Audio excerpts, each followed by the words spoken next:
En 1955, la Citroën DS a pris 80 000 commandes en une seule journée. Aujourd'hui, la voiture la plus vendue en Europe est la Dacia Sandero, construite en Roumanie et pensée pour coûter le moins cher possible. Un même pays, 7 décennies. Que s'est-il passé ? 4 grands tournants expliquent tout.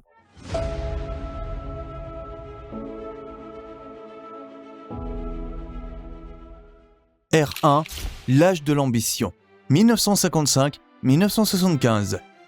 Commençons par la DS, parce qu'on ne peut pas comprendre ce que la France a abandonné sans d'abord savoir ce qu'elle avait réellement construit. La DS est présentée au Salon de Paris en 1955. La foule ne l'applaudit pas. Les gens ne savent même pas s'ils doivent applaudir ou simplement rester là à regarder. Roland Barthes, le plus grand critique littéraire français, l'a qualifiée de création suprême d'une époque en la comparant à une cathédrale gothique. Ce n'était plus un simple lancement de voiture, c'était un événement culturel.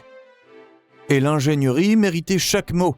Sous cette carrosserie sculptée, non pas par Pininfarina, mais par Flaminio Bertoni, un vrai sculpteur de formation, se cachait une suspension hydropneumatique qui n'avait aucun précédent et, honnêtement, aucune réelle nécessité.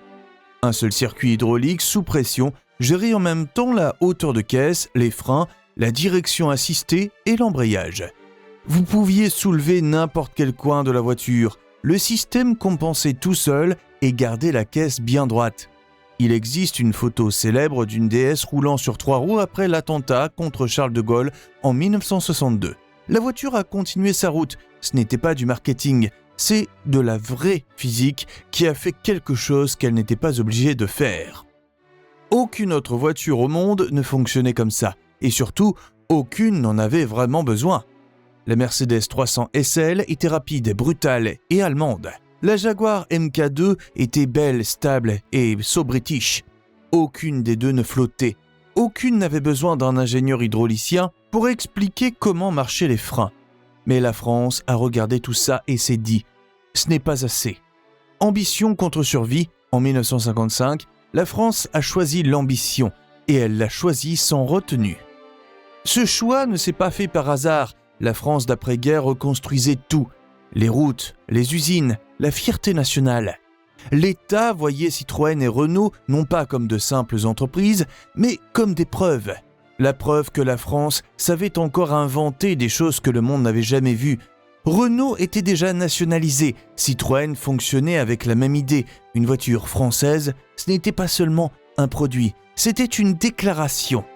Nous sommes toujours là, nous sommes toujours capables, nous sommes toujours la France. Quand la DS tournait ses phares dans les virages, une fonction qui ne deviendra courante que bien des années plus tard, ce n'était pas un simple gadget, c'était du spectacle. Un spectacle cher, magnifique, un peu fou, et les Français ont adoré.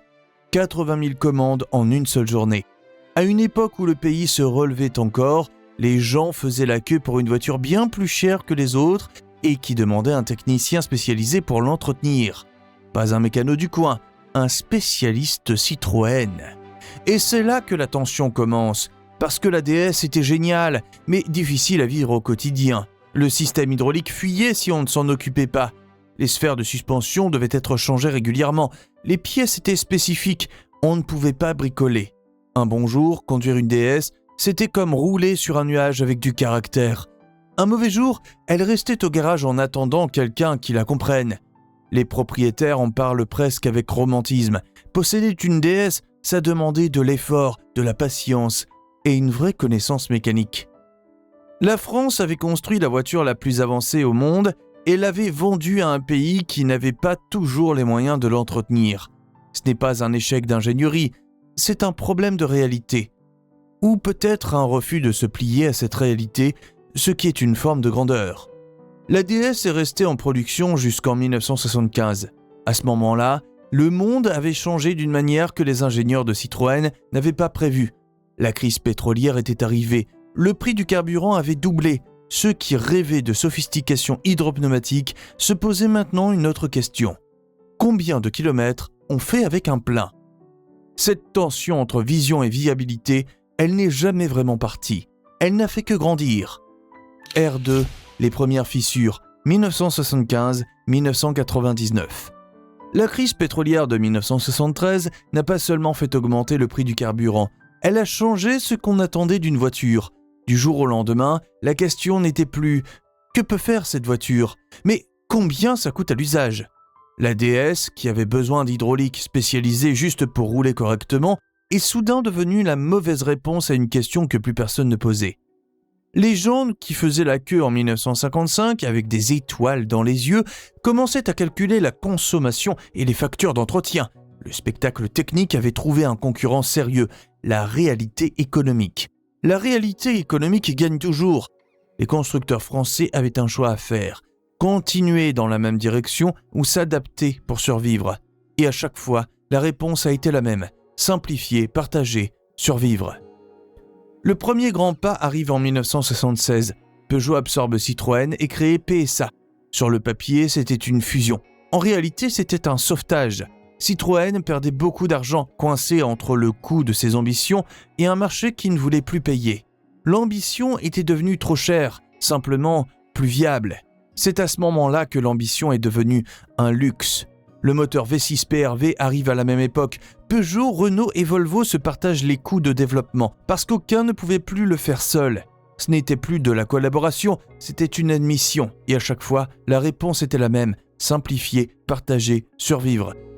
Au milieu des années 80, Renault est en crise profonde. L'entreprise enregistre la plus grosse perte de l'histoire des entreprises françaises.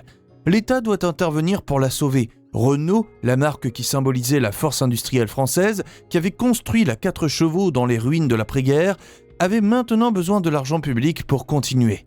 Ce n'est pas un détail, c'était un sérieux avertissement.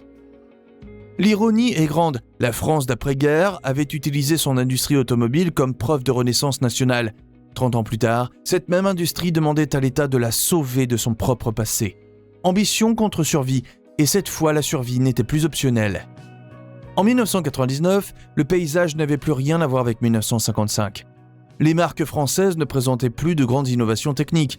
Elles étaient en négociation discrète, calculaient les économies sur le partage de plateformes et se posaient une question que Flaminio Bertoni n'aurait jamais imaginée.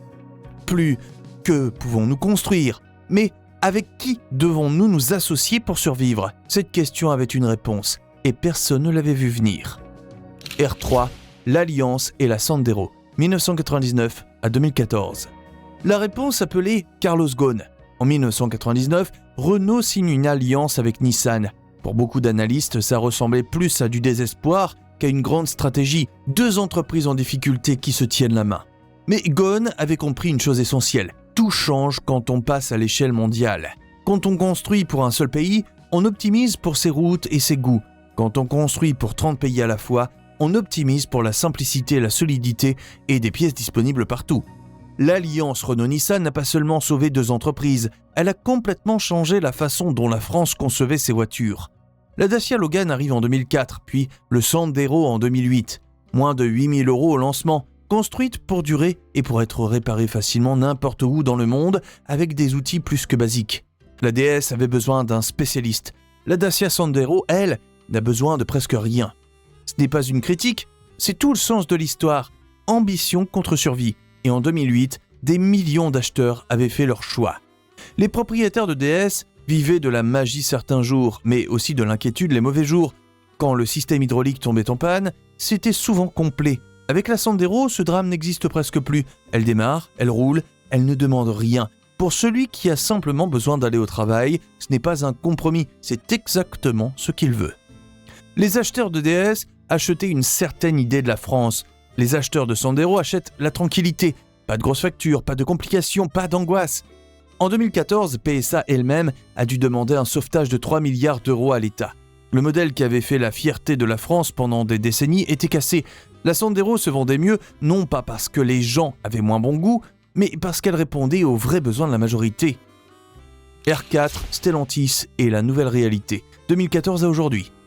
En 2021, PSA fusionne avec Fiat Chrysler pour créer Stellantis. 14 marques, une même stratégie de plateforme. C'est la suite logique de tout ce qui avait commencé en 1976.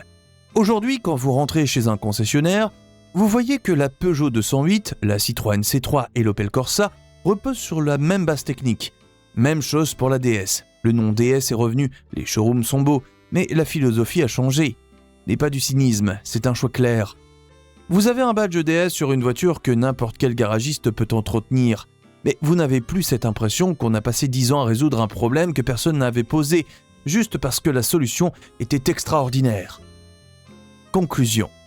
La France n'a pas arrêté de construire de grandes voitures, elle a simplement cessé de construire des voitures impossibles. C'est l'échange qu'on a fait, l'ambition contre l'accessibilité, le spectacle technique contre la fiabilité. On a gagné des voitures qui marchent partout, pour tout le monde, sans vous ruiner. Mais on a perdu ce moment où une voiture pouvait encore surprendre le monde. DS ou Sandero, dites en commentaire quelle époque vous parle le plus. Abonnez-vous pour plus d'histoires venues du garage français.